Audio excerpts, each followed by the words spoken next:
This afternoon, certainly we've got truly a global and a broad scope of presenters, and it's certainly a pleasure to introduce Dr. Dan Weigel, and I don't want to forget to mention he's got his support staff and a couple other of his team members here as well, and I'm going to ask the Director of Marketing for Genetics globally for zoetis, Doug Rickey, if you just give your hand a wave or stand up there, please. So certainly as the time goes on over the next little bit, certainly make yourself familiar with Doug. And the Director of the U.S. for Genetic Dairy Marketing, Cheryl Marty, and I see Cheryl back there at the back, if you'd give yourself a little wave. Part of the zoetis team, and my Canadian in me wants to call it zoetis, but you guys are correcting me, so it is zoetis. And Dan, certainly a pleasure to introduce you this afternoon to the program.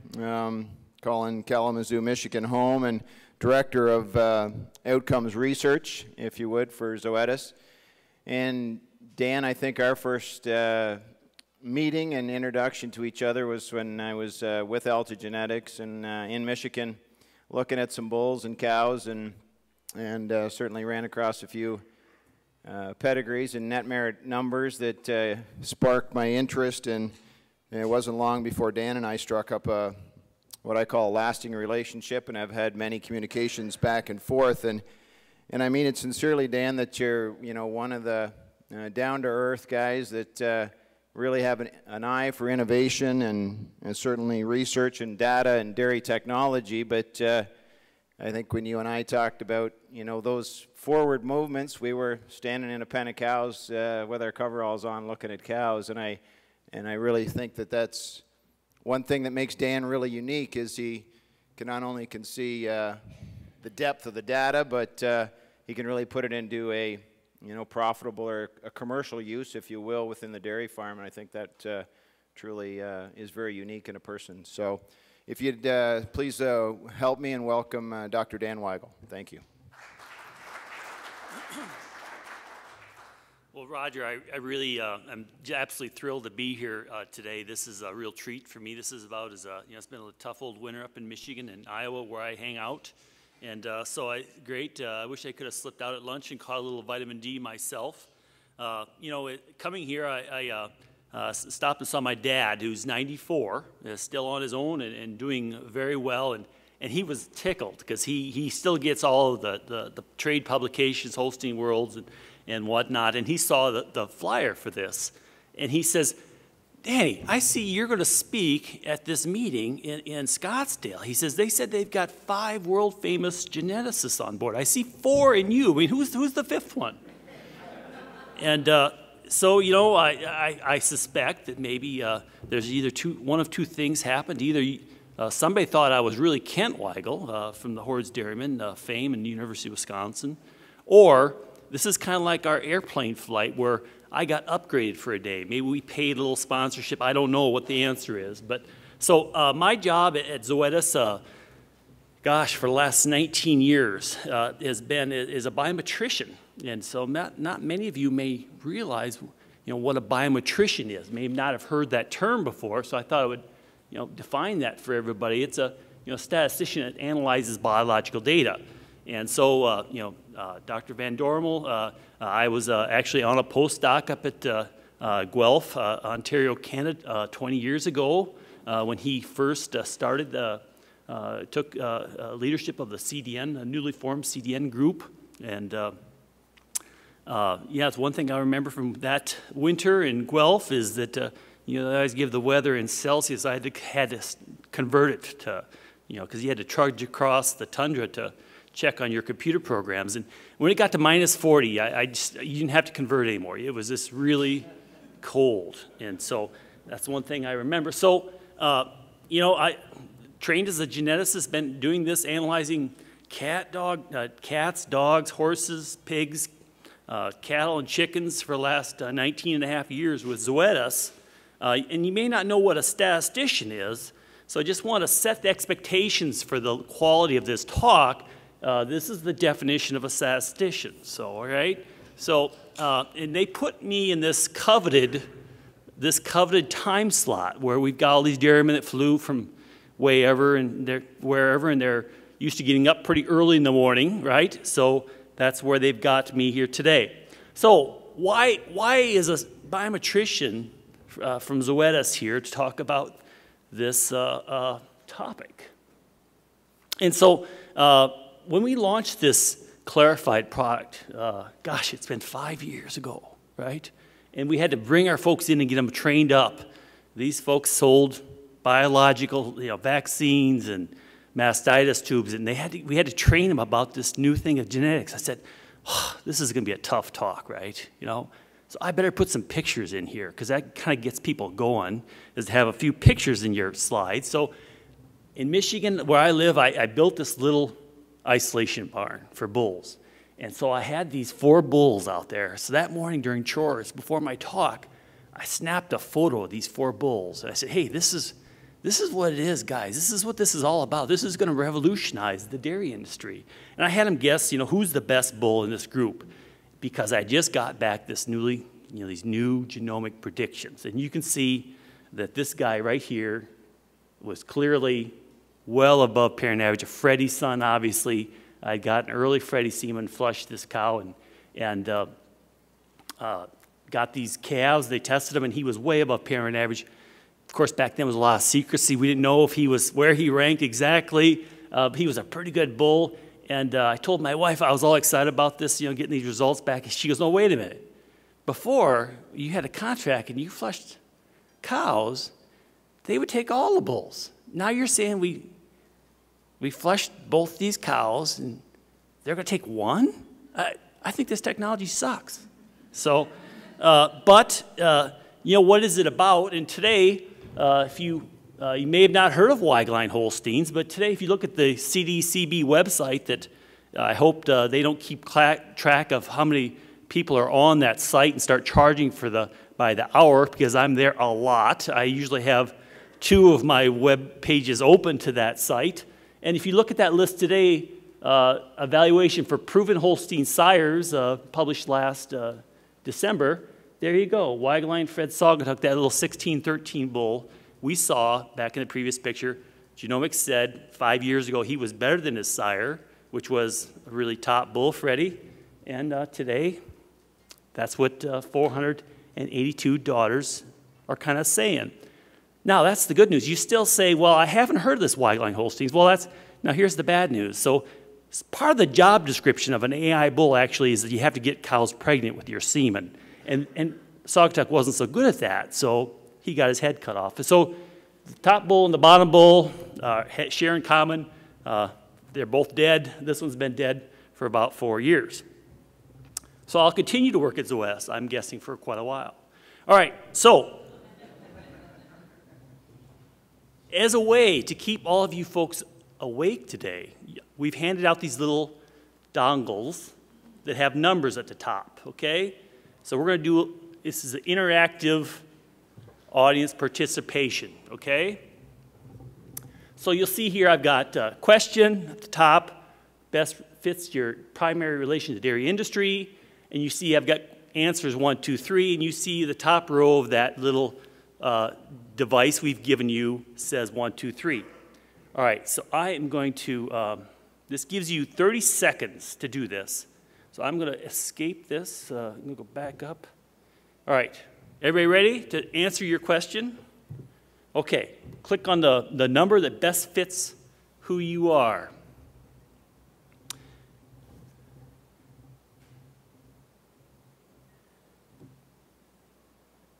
All right, I'm not getting any feedback. Oh, you know what? I forgot to plug the dang thing in. That'll do it.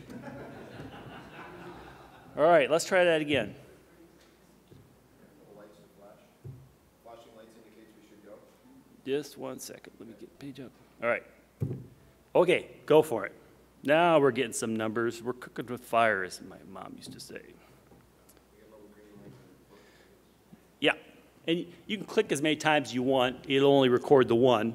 And so here we should have, when this clicks down to the bottom one, wow. So we got 40% of the people in this audience are people that I was really, the only ones I was really interested in talking to, people might test with us. And the rest of you are just taking up seats. But, so, this is good. So this is where we're at, and that's great. So I know a little bit about you, know a little about me, I know a little about you. Now let's get down to what our marketing folks really want to know, and that's well,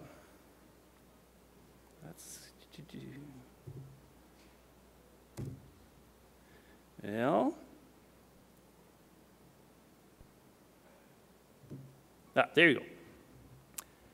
Let's fill in this one. This is what our marketing folks want to know about you today. I don't believe in genomics at all. I'm not using genomic bulls, testing any heifers or bulls myself. I'm pretty skeptical of genomics. Listen to the first part of Brian Van Dormel's talk, and I'm thinking the whole bias thing is really bad. Still learning, using some genomic bulls, testing some myself, all in testing using bulls, testing most of my females, or a complete idiot like this Weigel guy that's talking, testing all of his females and using a lot of genomic bulls. All right. Click on those. We'll see where we're at, and I won't tell you, anybody, that there's 20 bucks riding on this question. Response, so answer carefully, because I was poor for a long time. 20 bucks still means a lot to me. Ah, good, thank you. Cheryl, you owe me 20 bucks. All right, good deal. Continue on to the next slide. I can, because I said to Cheryl, come on, these people are paying this much to stay here. They're going to be into this deal. All right, so that's good. We've got a lot of people that are pretty into it. Looks like one person. We've got 44 responses, so I'm not real good at math, but it looks like that's one person. And so, yeah, so we got some people that are pretty into this stuff, right? Okay, good, good. I kind of would have expected that. Okay. It's just a little bit balky to go to the next slide, though, isn't it? There we go. All right, so now what we got to talk about, and Brian, I talked to him over break. I said, man, you couldn't have set this up any better. Because again, my talk is about genomics for the commercial dairy. We are totally focused on the commercial dairy.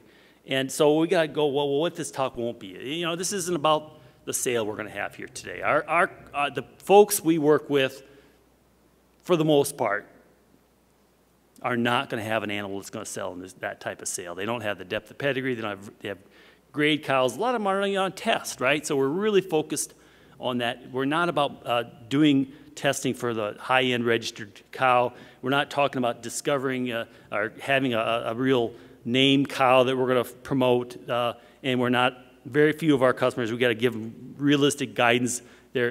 Most of them are not going to find that bull that's going to go to the bull stud. So what is this talk about? It's about commercial, and again, Brian set this up perfectly. It's not huge. It doesn't have to be huge, but you're in this to make milk. That's your number one thing you're selling. That is our customer. That's what we're trying to apply this technology to, that customer. And everybody in this new room understands, wow, the reason we use, we want better genomics, it's a permanent effect. You make genetic progress. That calf, she's got good genetics. She'll have it her whole life. It's additive, builds over generations. In some cases, it's rate limiting. We certainly have seen plenty of examples where people who just maxed out their genetic ability. I stole a talk. I watched the talks that were from this summit last year, and I stole one of Dan Seymour's lines. He said that his crossbred cows, he had a restrictor plate on them. They would only go so fast, and he wanted to go faster. And so that's exactly what we're talking about, rate limiting. So we get all that, but our commercial people, they haven't paid attention to genetics at all, and so we keep telling them, hey, this genomic thing, it's a different deal now. It's, more dependable information. I tell folks, hey, I never made money really flushing cows before genomics. I broke even, never really made a lot of money at the deal. Still working at zoetis, still want to be employed by zoetis. I guess I'm not making that much money yet. But anyway, we're going to make a lot better decisions with this technology. We really think this will work for you in the bottom line. We think it will improve. Just spot on with what Brian was talking about. We're going to make more profit for you with this information. So again, our commercial customers, they really haven't been paying attention to genetics. semen is a commodity. You know, a $3 bull is better than a $4 bull, right? Because semen is just something that gets cows pregnant. So, you know, we say, oh, but when you do this genomic test, man, you get all this information. I mean, you get these composites, you get the parentage up fixed up, you get the health and repro, you get, you know, these genetic defects, and they go, you know, I seem to be doing okay. I don't know why I need all this stuff. You know, this looks like marketing. Well, yeah, it is marketing. But anyway, this is what, you know, this is what I'm after. I only care about this. And Don, I hate to admit this, I stole this from your website on Sunday afternoon. I went and grabbed that picture. That's North Florida Holsteins right there. That's what we're about. Okay, you tell me I sell milk. How does this stuff, you know, genetics, I don't get it. I want milk, right? How is this going to help me make milk cheaper than my neighbor? All right, so, you know, my background is FDA industry for a long time. You cannot say whatever you want about Draxxin, right? There's only certain things we can say about Draxxin. Those are the things that's on the label of Draxxin. So I look at Clarified. You know, what's on the label about Clarified? What does it really do? And it's a portfolio of predictions, genetic predictions, and tools to implement genetic improvement of male and female dairy animals. Again, we've got two offerings we have today. One is our Clarified, which is 19K, and another one that our commercial people really don't need to worry about, because this one works just as well, and it's cheaper. And not even the Dutch, you know, you don't even have to be Dutch to appreciate that. That's a better deal. So again, we talk about this, the genomic predictions calculated by the CDCB, USDA. You know, again, we explain all that to our customers and say, this is what it does, you know. And they say, hey, you know, it kind of sounds like something I want, but this is still what I'm after. And you know, Cheryl was remembering Scott Bentley to me last night. And I remember when I was a grad student at Virginia Tech, and Scott and I overlapped at Iowa State a fair amount. And he came through to Virginia Tech to score the Jersey herd. And you know, he was a hotshot student at Iowa State. And he had been at Jersey for 4 years, and he was still out scoring cows. And I said to him, you know, because that scoring cows, it looked like work. And Scott, as I knew him, that was not what he wanted in a career, was work. I mean, so, you know, I said to him, Scott, you know, how's everything going at Jersey? He goes, you know, I'm somewhere between very important and not important at all. I said, well, Scott, I think you got your arms around that pretty well then. And that's kind of where we're at with a lot of our commercial herds. We talk to them about genetics, all these good things, and they kind of look at it, and, you know, they say it kind of sounds like it's important, but, you know, maybe it's not important at all. And there's certainly a lot of, you know, this morning, we talk about these top-end cows and the problems we see with it. So they get confused. They say, well, maybe this is a house of cards. I don't need to put my money into this. I got better things to put my money in. So that's what we face as we talk about genetics with commercial customers. So, all right, here's another quiz question for you. All right, everybody awake again? Now, this is the part where I'm not sure which ones they sent me on these. This is the first time I use those. Talking to Brian about this. I know we have a set of these. If you get it wrong, you get a little shock afterwards. But I don't know if we've got them. But so you might want to put it down after you answer. But here's the next question. Oh, sorry. I skipped a slide here. Why is this taken off? Why do we see this? This is the number of animals tested in 2009. Again, this is the bulls here in the dark orange, and the yellow is the heifers. I tested five heifers when I did that. It was $250 a piece. I remember my wife got the bill from Holstein, and she thought, what the heck? They charge you $1,500 this month. What is that about? I said, well, that's got to be computer error. Put that away. I'll call them Monday. So I was one of the few that did that. You know, why would you do that? That was really expensive. So the vast majority of it was bulls. And then we launched this cheaper chip, you know, came out in 2010. And now look at the takeoff. You know, I'm a statistician. In statistician, we love to talk about, you know, growth. And this is an exponential growth, right? This has really taken off. So you look, 24,000 females tested last month. Short month, February. Cold month. And we tested 24,000 females in the United States. Why is that? With all these issues that Brian talked about with the predictions and everything, why are people doing this? You know, why is that? All right, so now I think we're ready for the quiz. In an average herd, 24,000 pounds of milk today is an average Holstein herd. Sorry to be so Holstein focused. Has 100 heifers from sire A, who's 1,000 pounds of milk, and 100 from sire B, that's 0 pounds of milk in its PTA.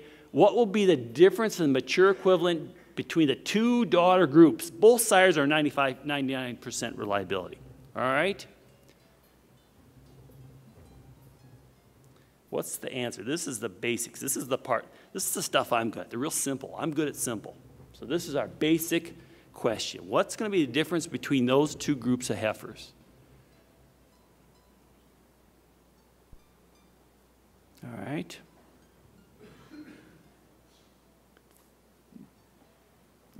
Most people are kind of voting for this 1,000 pounds, and George Wiggins would say it should be 1,000 pounds, right? It should be. That's what a PTA is. That bull has got genetic ability such that he can give a random sample, 1/2 his genes to his daughters, and they will beat the pants off of these heifers by 1,000 pounds on average. That's what a PTA is.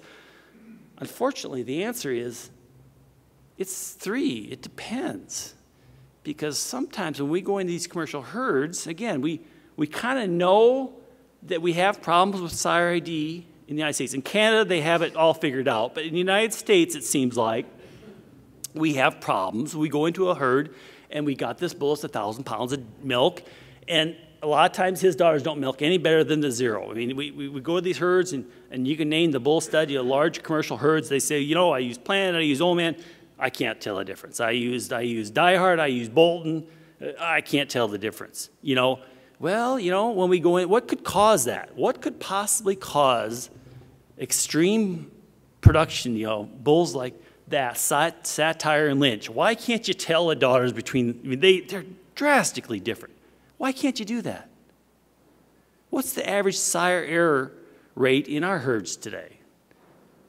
It's about 15%. And that's, you know, so that's baked into that. We know that this error rate is baked into that. We know that the data, that the phenotypes that Zhao spoke, so we need, you know, we need these phenotypes to come in. We know that they're not perfect. You know, we could pay to make them perfect maybe, but we won't want to do that because even though we're not Dutch, we don't like paying for stuff. So we know that's in there. Well, we go to herds, some of them have much lower than 15%, and we go to herds that have extreme sire error rates. The last one I did was 85% of the heifers had the wrong sire. 85. We did, you know, looked at sire PTA milk, and we saw nothing. We said, well, what's going on? Is it the water in his wells, his places, heifers? No, they just did not. They did a lot of things well. Recording sire information was not one of the things they did well. All right, so the answer is C. Depends. Did anybody get shocked? No. Okay. All right. Let's go down here.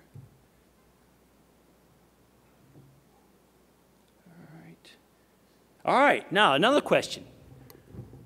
In an average herd, again, 24,000 pounds of milk, we have 100 heifers that are 1,000 pounds GPTA milks. I mean, we sent those in, got the results back. They're all 1,000 pounds of milk for their GPTA. And we got 100 that are 0 GPTA milk.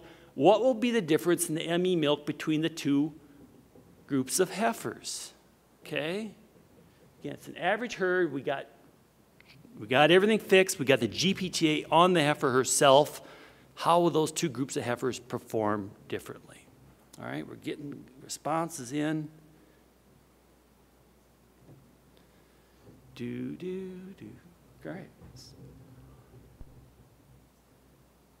Getting most everybody in time. Almost got a few absentee, few people are abstaining on that question. 1,000 pounds. 1,000 pounds. You know, I see John Sheffer shaking his head no, which is good because Kent Weigel and I do get along pretty well. He said, now, if John doesn't get all these right, you let me know. So I think John put down 2,000 pounds of milk. Okay, a transmitting ability. Okay, that heifer, these group of heifers here, they got the genetic ability so that they can give a random sample half of their genes to their daughters. If we breed them to the same bull as these heifers, the difference between these two, the offspring from these two groups of heifers will be 1,000 pounds. They give a half of their genes to their daughters, and they'll be 1,000 pounds better. When we actually milked these heifers themselves, they got both copies of those genes. They got the genetic potential for twice that. They only give a half to their calves. So the answer, 18%. People had that right. All right. So most, 92% of the people in this room learned something today. No, actually, they don't trust me, do they? They're looking at that and saying, this sounds like a pharmaceutical trick, pharmaceutical industry trick. It can't be right. And so we're all about data here, very data-driven. We go to the FDA with to get something approved. They really don't take our word for it. We have to give them data. So we're pretty good at this data thing. All right, one last question. Okay, so the correct answer here is 2,000 pounds. The key to the next question here is that the only thing we're going to change on the next question, and I'm not quite figuring out how this works.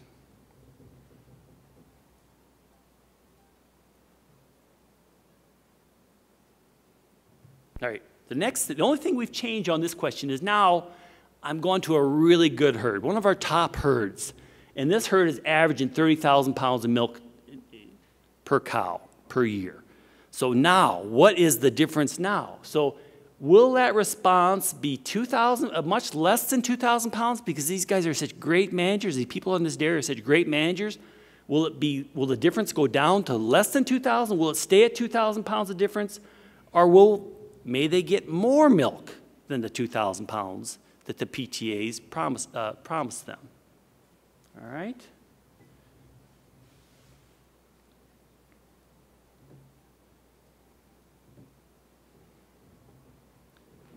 Getting a few more people are not going to vote on this one. Nope, no, there we go. The polls close, and the answer is nice. Nice recovery.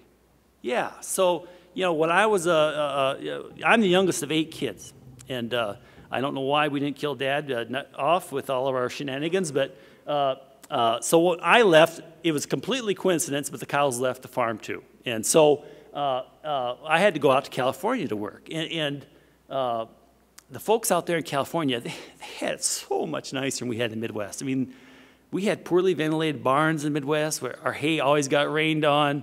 It was a struggle, right? And cold. And California, they could grow fantastic alfalfa. It just was unbelievable. The silage was 12 feet tall. Ventilation was perfect. The cows were out in the dry lot. They made a way more milk than us. And everybody out there said, you know what? Genetics doesn't matter to us. We can make milk out of anything. And what happened is, what we found is that their heritability was higher out there. They had such a nice environment. Calves didn't get pneumonia as much from being in the barn with the cows like we did in the Midwest, 30 years ago.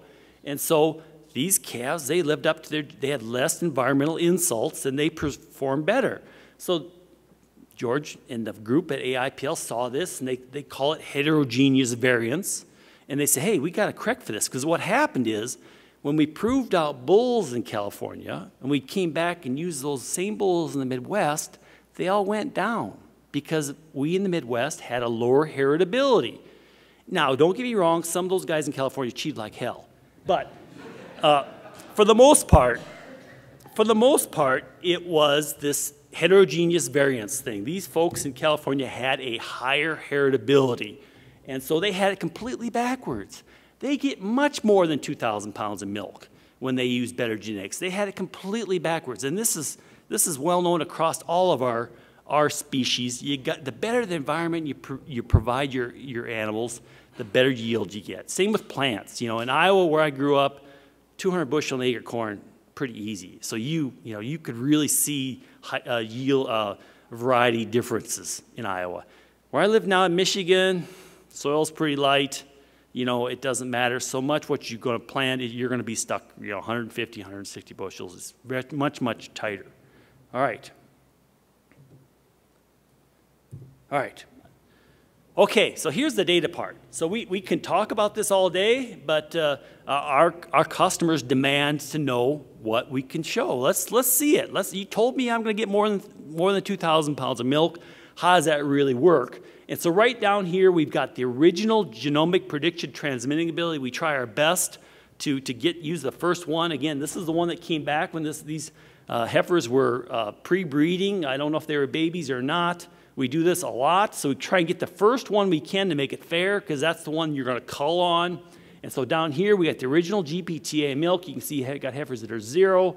They go from minus 1,500 to 2,500, and that's one of the first things our folks say, wow, I didn't know I had such differences in my heifers. And so then we look at how much did they actually make in the first, I should rephrase that. If we take their production from the first lactation, of course, when we want to correct for the age at calving, like Brian showed, there's differences there if you calve young versus old. So we use this ME milk to best predict what these heifers are going to produce as cows. And so we've got here, this heifer here, we said she was going to be really bad for milk, or below average. She is really bad. We said this heifer here was going to be really good. She's not very good. Again, these heifers here they never finished these lactations, right? They calved and they had issues. They got enough tests to get an ME, and they left, because this place is phenomenal. You can see that they're averaging 30,000 pounds of milk for ME. Phenomenal management. They're getting a really nice response. And so statisticians, again, we see all these numbers, just like Brian in his chart. He says, we see all these numbers, and our job is to cook them down into information that people can digest into 1 or 2 numbers. And so as we move up this GPTA milk, the ME goes up by 3.2 pounds. So we told them they were going to get 2 pounds. Because they are such a tremendous herd, they're actually getting 3.2 pounds. And again, just like Brian, he said that the second thing we want to know is, well, is that accurate? I mean, how accurate? It looks like is it pretty close to the line, or do they vary quite a bit? So the correlation's 0.41. So, as a group, these heifers are pretty doggone good, and as a group, these heifers here are pretty bad.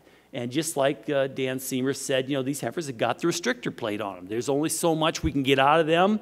We will break some heifers down here that will not live up to their potential, but we see this chart again and again and again. Does that make sense to folks, what we're looking at there? So that's the first step. So we work on these herds, and we say, okay, let's look at the economics of that. This is another herd. What we're doing here is we rank these heifers on the genomic predicted transmitting ability. Right here, you can see the G milk. This is right from Dairy Comp. So the top 10% were 1,281 pounds. The bottom 10%, they average minus 437 pounds for their GPTA milk. And you can see the huge differences we're seeing between the high and the low in these groups of heifers. Again, very repeatable. We see this again and again.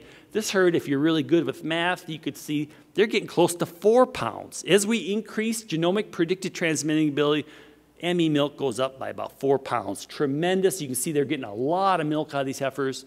And so then we start to go into the economics. That's my job in outcomes research, is to put economics around some of this stuff.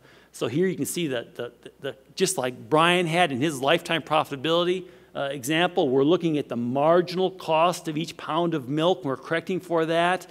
And you can see that, wow, these heifers here are not making much money. And these heifers here are making 3 times as much. Wow. So, we show this to producers, and they totally get it. They say, man, I am all in on this thing. We get it. If you told me you could do this, we did it.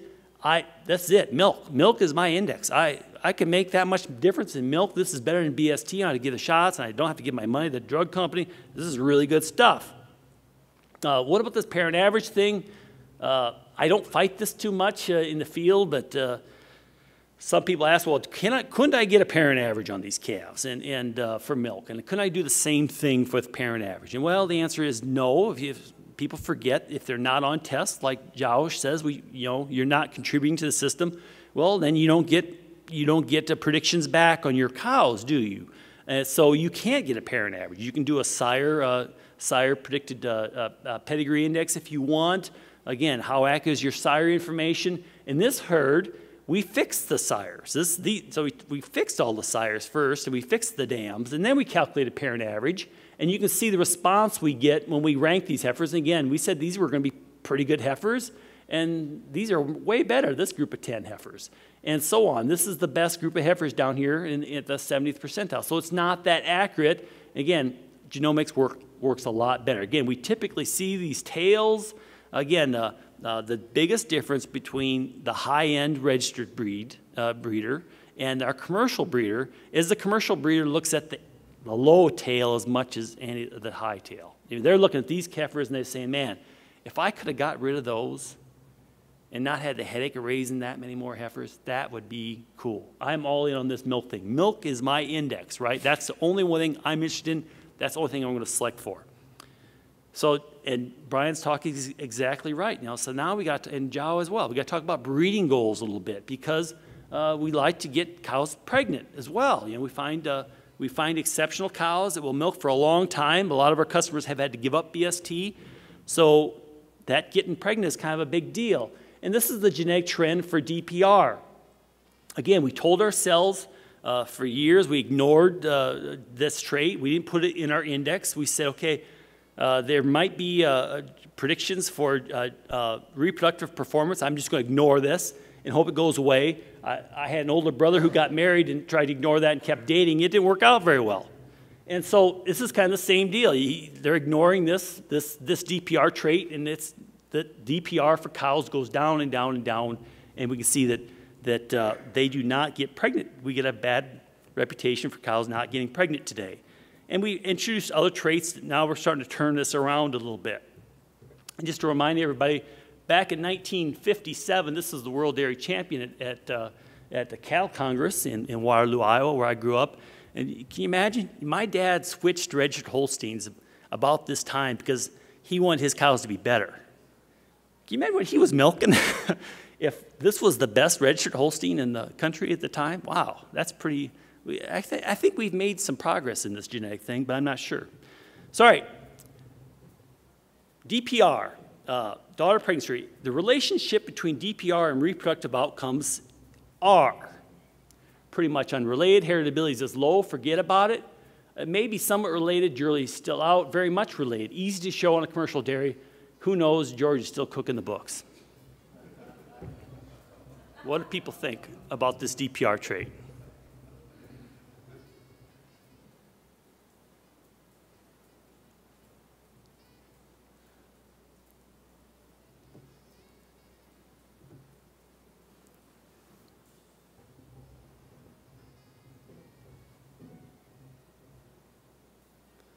Everybody's weighing in on this one.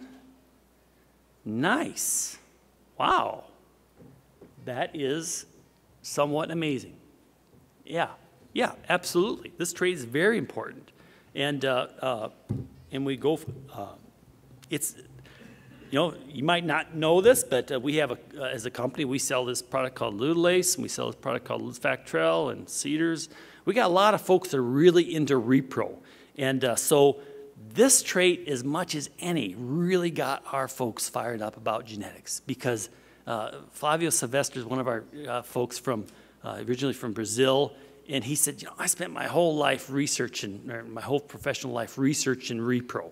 And we had changed off-sync shots around a little bit, and we'd see these little bitty differences, and we can, with this trait, we absolutely can see huge changes in DPR. It was really hard to convince our folks about that, but we did. I wonder if there's like a time limit on this thing.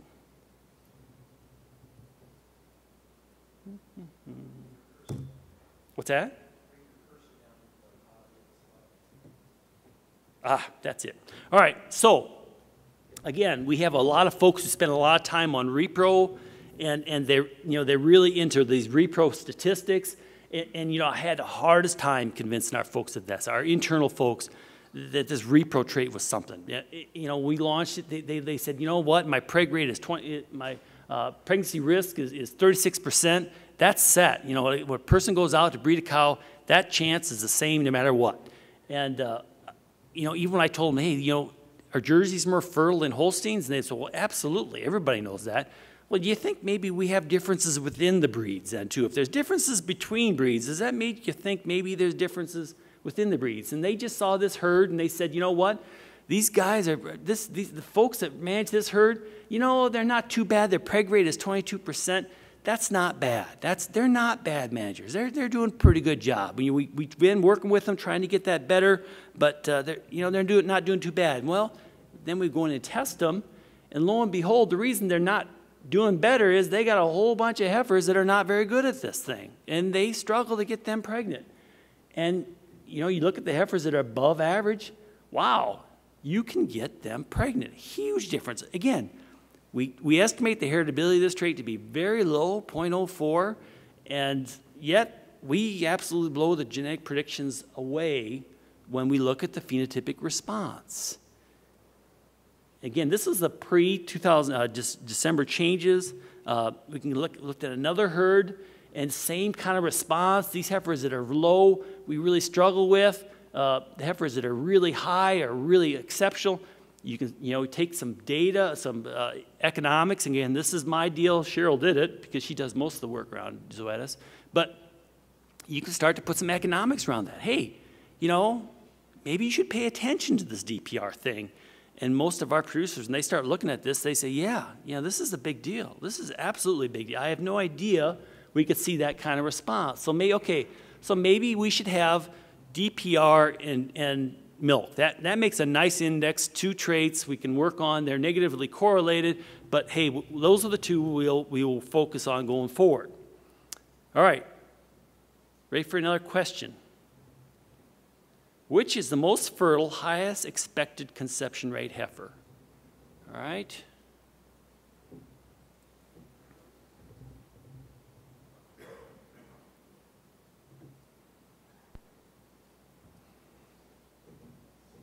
See a lot of stuff. I spent a lot of time looking at websites about genetics. You see a lot of stuff on the Holstein website about genetics, and some of it's actually true, and about jerseys, I should say. And look at this. That Jersey heifer is those jerseys are phenomenal creatures, right? I mean, they are so fertile, even as heifers. I mean, really, I think you could just, Lou Porter. I worked with Lou Porter out near Greg Coyne's when I went at East Avon, New York, when he was there for a summer. And he told me when he had Jersey, he would just put a little semen in the fly sprayer at night, and he got him pregnant. So, yeah, so the Jersey heifer, she's just as fertile as the cow, right? That's good. We understand that. Everybody knows that. Jerseys are really fertile. That's great. Oops. This is right from the CDCB website. Again, Joe, I hope you don't start tracking that and charging people who pay attention to it. But this is the cross-breed base adjustment parameters. Again, this is the same thing we were talking about. You take the 2 times the PTA if you really want to see the differences. And all these differences are expressed relative to that Holstein cow. And so you can see the Ayrshire doesn't give it as much milk and so on. Well, these are all negative signs. That Holstein cow is the most productive dairy cow we have. We see that, we got a positive sign here for the Jersey. They last 2.9 months longer on average. And we look at somatic cell, it's interesting, they have a higher somatic cell count than Holsteins. But DPR, wow, look at that, 6.7. Jersey cow, take 2 times her PTA, she's 6.7% more likely to get pregnant every time. What the heck? That's a negative sign. Those are all negative signs. CDCB is saying that the Holstein heifer is the most fertile dairy heifer we have. Look at that. People tell me they can't use sex semen on their Holstein heifers. It's not them, it's you. That's the most fertile heifer we have. Obviously, she gives a lot more milk and doesn't perform reproductively as well as a cow, but as a heifer, she is really fertile. Well, you look at me and say, well, that's great, Dan, but what's the heritability of this heifer conception rate? DPR is 0.04. You kind of got me to believe in that thing. What's the heritability of heifer conception rate, George? 0.01? Did you have to round up to get that, or did you, 0.01. They don't get much lower. Heritability of heifer conception rate is 0.01. Darn near zero. Why would you look at that? That's now you've lost me. This is, you know, as I travel the country, we do run into a lot of things. People want to make up their own indexes. And some of the bull studs promote this a little bit. One of the terms I've heard in the country is people say, well, we tell them, well, maybe you should look at net merit. And they say, I'm not going to let some bureaucrat in Washington, D.C. tell me how to breed my cows. Well, I don't think of George as a bureaucrat, but it does kind of get you fired up when you think about with that. And so, both net merit and TPI have this heifer conception rate in there now. Why are we doing that? Why? Everybody knows you add another trait to the index, what happens to the progress of all? The more traits you have in that index, the less progress you make in any of them, right? I don't know why Canadians are going to add more traits. That's crazy. They should know that's basic genetics, right? Well, actually, we're trying to make money on this dairy. We don't really care about what trait we're making progress in. We're actually kind of interested in just making money. So I had the opportunity. Again, at Zoetis, we don't have problems. We don't have troubles. We have opportunities, okay? So we do a lot of these little tests. We go out to a large herd, and they say, you know what? There may be something to this genomic thing, but I'm getting along fine without it. I don't need to do it in my herd. I don't think it's going to work here. I think that's a small, as Wally Lindskog used to say, a small bulk tank thing. People with small bulk tanks. I'm a big bulk tank guy. This genetic stuff doesn't matter to me. So we say, okay, we'll show you. And we go and we test heifers. In this particular herd, we went in and tested 100 heifers. And it's a very well-managed herd south of here. And as you well know how that process works. You send in your samples, and then a week and a half, 2 weeks later, you get an email back from George, and it says which of the heifers have the wrong sire.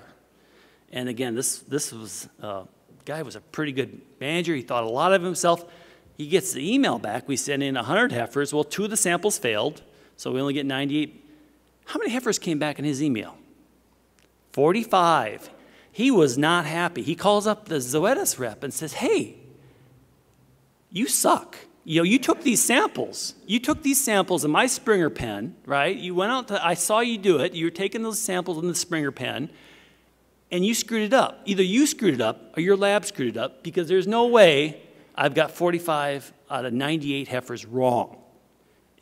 And he said, in fact, matter of that is, I only use semen from bulls studs X and Y, and there's a heifer here that's supposed to be from stud Z.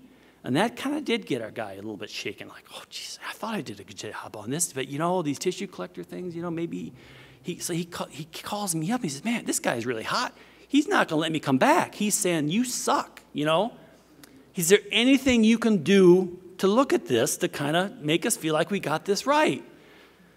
And I go out to do chores. He calls, he's in the, he's at this time zone, and it's already 5:30. And I said, I don't know, I go out and do chores. I think about it. I said, I got the dairy comp back up from when we took the samples. And I said, what do I have on that to look at? Well, the only thing I had is the times bred. This is dairy comp. So it has this thing times bred and variable. And I said, well, maybe I should look at this heifer conception rate thing, because I could look at that and say, okay, I could rank the heifers on DPR, again, for heifer conception rate. And again, I had 98, but I had 3 heifers or 4 heifers that they put right with the bull. Times bred was 1, but they put her right in with the bull. So I figured that bull, he was not reliable, telling me he serviced her only once to get her pregnant. So I threw those 3 or 4 out. And so I got 93 heifers left over. And I ranked them on GPTA for heifer conception rate. You can see these heifers here, the bottom third of those heifers, they averaged a minus 1.5 for DPR GPTA. And 42% of them got pregnant on the first service. They had times bred equals 1. They only got bred AI once, and they got pregnant. We look at these heifers here. They were just above 0 for GPTA for HCR, and they got exactly half of them got pregnant first time. Again, there was 34 in this group. And then the other 31 here, I mean, there's 32 here, and there was 31 here, and they had an average GPTA HCR of 1.5, and 67% of those buggers got pregnant first crack. Wow. George promised me that we were going to get a 2% increase in conception rate as we increased our GPTA for heifer conception rate. That's the definition of a PTA. Should get double the response. We're getting 8.3 in this group of heifers. Again, I'm thinking this is a pretty well-managed heifer grower. So I was pretty jacked up about this, and I texted Heath back. You know, this is 9:30 at night, and I said, hey, Heath, you can sleep well tonight. You did okay taking these samples. I'm pretty sure we got these heifers right, and well, yeah, they can't. After we started looking at the milk yield, it was spot on. They're getting just what we expected, and everything's good. And hopefully he'll start testing soon. So had the same, again, that's pretty small numbers. Had the same deal, different group of heifers. Guy had been testing for a while, and calls up and said, you know, the first heifers are about ready to calve. And he's tested over 200 heifers with us, and he says, you know, I was at a conference and they were saying I got better places to put my money. You know, this testing, it's, you know, it's adding up, and you know, they're saying I should just use better semen or something else. I said, well, hey, you know, you're averaging 100 pounds a day. It's 2014. You've got plenty of money to do both. But anyway, same kind of deal. We got these heifers, again, a very well-managed herd. They're averaging close to 50% first service conception rate. I think they were using sex semen on everything. We see these heifers here that are a problem. Very low heifer conception rate, and they're getting serviced more. These heifers here, again, you know, I told them, look, you know, I was poor for a long time, so you know, I'm pretty tight with my money. Maybe you're not, but I'm all about you using the best genetics. And again, we focus on that again and again. We keep telling these folks, look, you're an exceptionally managed herd. We're seeing the response you're getting from better genetics. It's really hard for you to spend too much for bull semen. It's really, really hard for you to spend too much for semen. And, you know, there's some really good bulls available sorted today.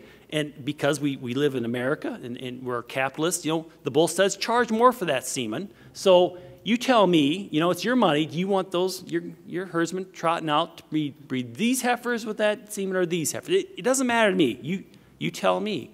So again, this is a trait that I think has economic value. Again, as Brian pointed out, these heifers that calve older, they don't do as well. They just don't do as well. In fact, Pat Hoffman, when the last time I talked to him and he was at UW, he said he thinks people should have a 3 strikes and you're out policy for Holstein heifers because they're with these accelerated rearing programs, they just kind of fall out of the system if they don't get pregnant in timely fashion. These heifers would be in trouble there. So this has economic value.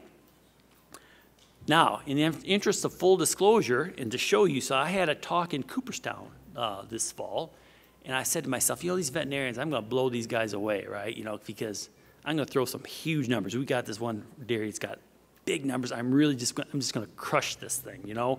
So I got this data together, and same trait, heifer conception rate. You can see here he had 40 heifers. They were -2, 54, they were -1.5, and so on. He got a lot of heifers here.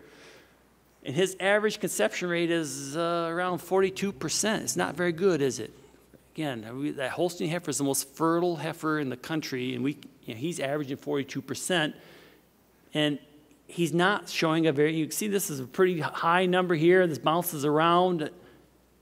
Again, he's supposed to get 2%. He's only getting 1.3%. Again, that's not a very well-managed repro program. So people ask me again, this is a classic thing. This genomics is not for everybody. People who are really good managers can make this a lot of money on this. People who don't manage very well, they won't see the response.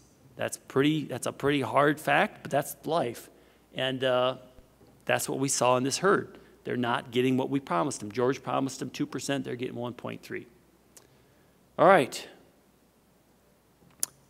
I still think this trait has a lot of value, and the bottom line, I think it should be in your index. Okay, we have a problem in Holstein heifers with stillbirths. Okay, it's a first lactation heifer, virgin heifer issue. Here's a graph. This is right from CDCB. I'm on that site a lot, if you're not noticed, Joe. And so you look at the birth year here, and you can see that Holstein heifers born around 2003 or so. On average, they had 11% dead calves. We don't like talking about it. We exported semen across the pond that we said, love this Holstein cow. She has dead calves. And if we look at the Holstein cow, she's fine. She has, she's just the same as a Jersey cow or a Jersey heifer. She has 4.5%, 5% dead calves. And so this is a headache. And so we started evaluating this trait, the heritability of, there's 2 traits we created to look at this. And I should say we, George and them did it. And sire stillbirth was one. Okay, so if I use this bull as a service sire, what % of the resulting calves will be born dead? And daughter stillbirth. If I use this bull and I get a daughter from him, and when she grows up, what % of the time will she have a dead calf? And the way we report that is, you see this all animals. So you can see that's around 8%. Because what we do is we say, okay, this is one calf. She has on average 1.5 calves here. So we take the weighted average of that and we come up with 8% dead calves. So get your clickers ready. We get these results back on our heifers. Okay, this is clearly a trait that was designed to evaluate bulls, right? So we kept getting these things back on these heifers, and people asked us, what should we do with these things? Are these predictions on my heifers, are they worth the paper you're printing them on? Or what's the deal, zoetis? You better figure this out. So what do you think? What should we do here? Which GPTA for a heifer is the most predictive of whether she will have a dead calf? Should we look at sire stillbirth GPTA, the daughter stillbirth GPTA on her, or neither one, dummy? These are sire evaluations only, and we shouldn't be looking at them. Or number 4, who cares? Dead calves take care of themselves. That's, at least the Holstein calves had the decency to die right away, right? So what's your best answer here?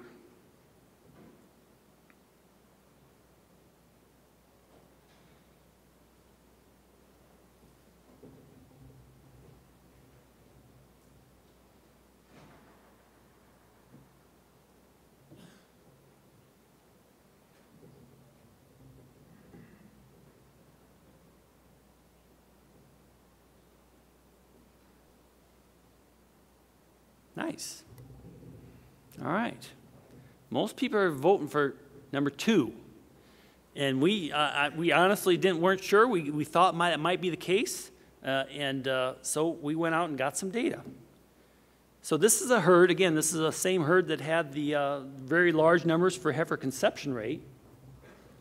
And the way I put this together, and everybody looks at things differently, I called, if a heifer had a GPTA for heifer conception rate of 3 to 3.9, I called her a 3.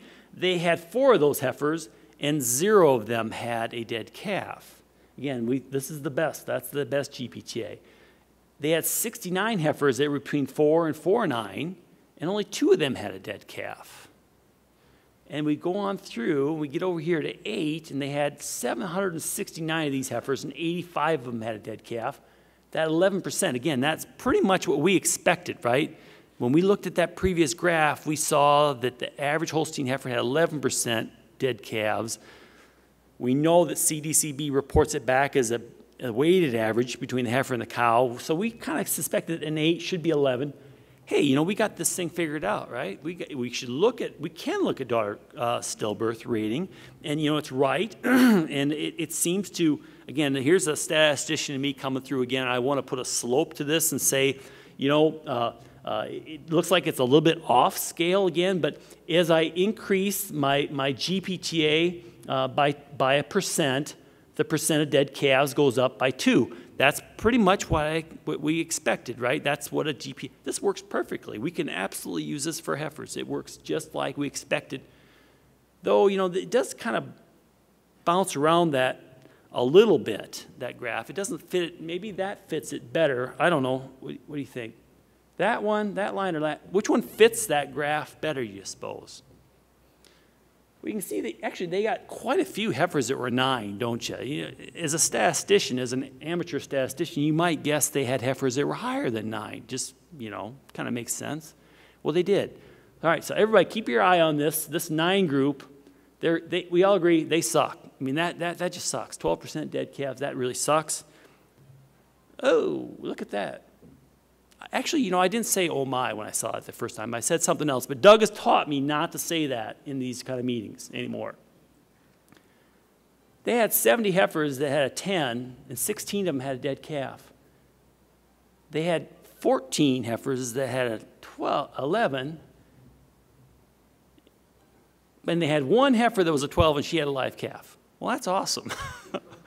That's great, you know? So I'm showing you all the data now. And also our commercial guys would look at that and say, well, you know what, that does suck, doesn't it? I mean, that sucks. I don't like those heifers, but, you know, I can figure out what a heifer calf's worth, a bull calf's worth, and they settle down when you say, hey, you know, we got to put a value on this. Because first reaction is, I'm going to call every one of these heifers, right? Hey, it's just, you know, we don't know exactly how many calves they're going to have, dead calves they'll have as 3-year-olds and 4-year-olds, whatever, if they'll even live that long. So we can put a value on this. But as an owner, as an investor, I think this die-in stuff sucks. It really touches me. I'm pretty passionate about this dead thing. I remember growing up in eastern Iowa, we'd go to Wisconsin and to the sales, and the industry lost an icon this winter in Marlo Nelson. And I remember being a little guy going to the sales, and when a cow was going too cheap, Marlo would pound on the table, and he said, boys, he says, this one's going too cheap. He says, the only way you'll lose money on this cow is if she dies, and I guarantee you that will be the last thing she ever does.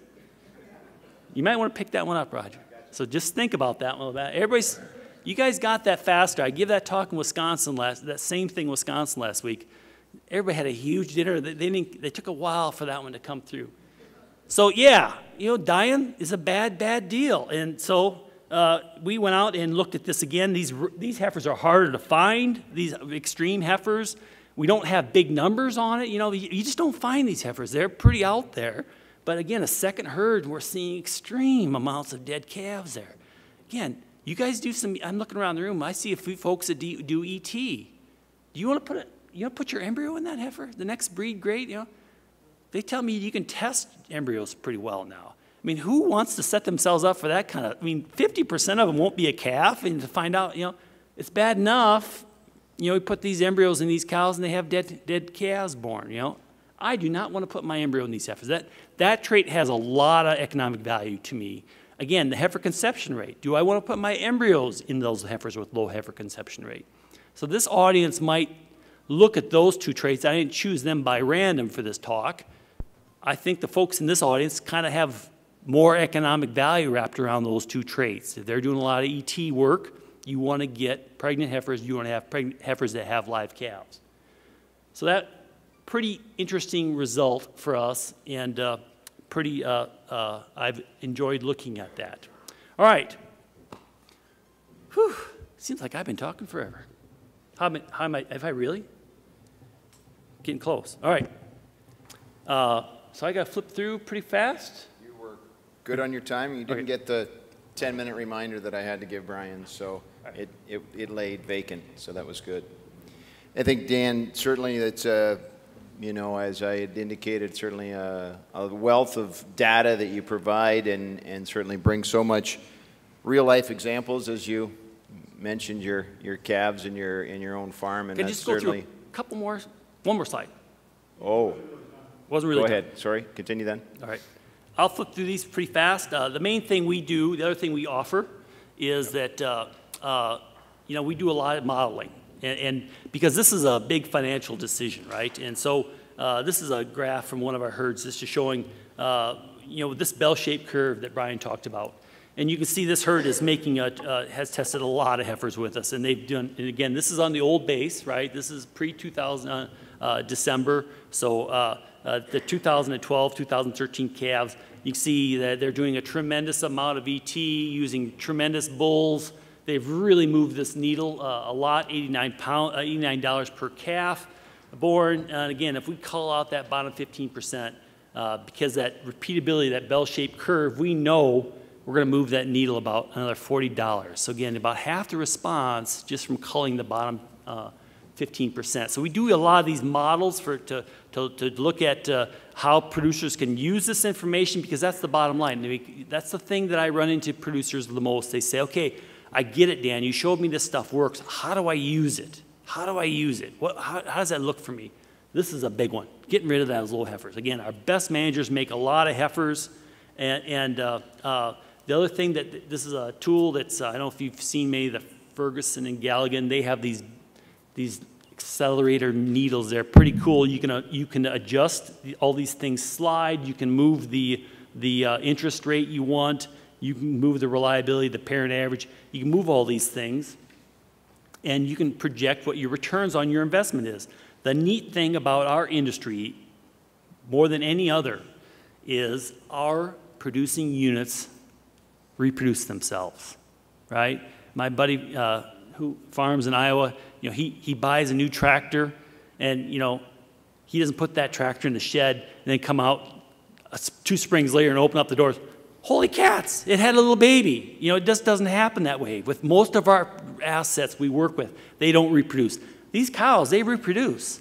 So if you make an investment today to improve your genetics, that will pay out for going out for a long time. And so we got to bring that back into today's dollars. So we've spent a tremendous amount of time on these tools to help people make a really good decision. It's not something again, it's a lot of money per calf. Not something you want to think about willy-nilly. You want to kind of come up with a plan and make sure it's going to pencil out for you. And that is what we are all about. And then I will take some questions. Thanks, Dan.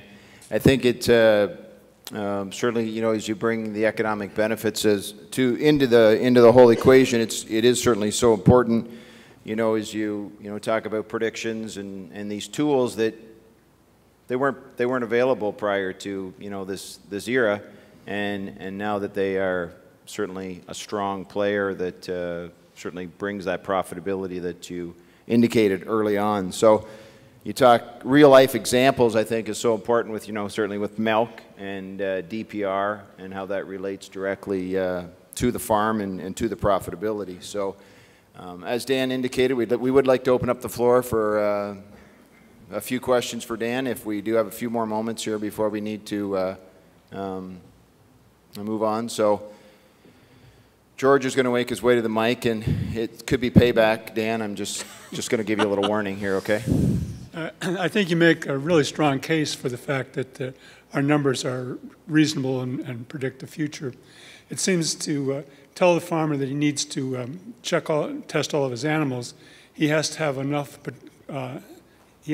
calves that he can cull them. Otherwise, he can have this perfectly or very accurate information, but he has to. So, does it really come down to him needing to use sex semen as well, or improving his calf livability so that he has a surplus to cull? I mean, how does that? That seems like another side of the thing that he. Yeah. So George, it's a classic catch-22, right? I mean, our best managers, they do the best job. They get their cows pregnant, so then they get calves, and then they keep those calves alive pretty well. So even without sex semen, they can make extra heifers. And again, that's one of the things we really push them on. Brian showed that, in Canada, they're pretty used to that, right? Because they got quota, and they ship heifers to. I loved Brian's talk this morning. He said that they sell $67 million worth of dairy cattle to the U.S., and the U.S. they re-import $11 million. He thought that was fair, So that was great Canadian math. So, but most of our customers do a pretty good job. And again, sex semen, it's got a bad rap because when it first came out, it wasn't that great a product. The bulls that were available weren't that great. Today, it's a different deal. It's a different deal. And now we can show you your best females. These are the ones you want a heifer calf out of. So sex semen makes a lot of sense, and we certainly can look at that in our models. It is definitely a trigger to pull. Our models show making extra heifers is a good idea. You know, making sure you can cull out that tail end of that bell-shaped curve to make sure you have a good replacement is just like a really good idea. So that's what drives us. So to answer your question, it is a catch-22 a little bit. Our producers that struggle, you know, they also won't see the response for this technology a little bit. But you know what? We actually sell stuff that helps with that. You know, if you can't get your cows pregnant, you know, we sell some stuff for that. If you can't keep your calves alive, we actually sell a few products that, you know, so it kind of fits in a little bit with what we do for our day jobs. If I understand you right on the DPR, their research on that there, as far as daughter pregnancy rate, does that follow through, or do you have any research on breeding those animals, like, you know, with semen versus putting an embryo in? Does that correlate to that? Yeah, so we have not done that. I happen to know a couple herds where we could go and look at that. It's on my list. You saw that exponential growth of the people testing. You know, we're a little busy. I don't get to do everything I like to do, and I like to sleep more than George does, so I'm not as productive. But yeah, that's an excellent question. You know, the dead calf thing, does that carry over? Yeah, so we've got this genomic thing. I was working happily away for Pfizer for 15 years, and really wasn't a lot going on in genetics. Now we got this tool.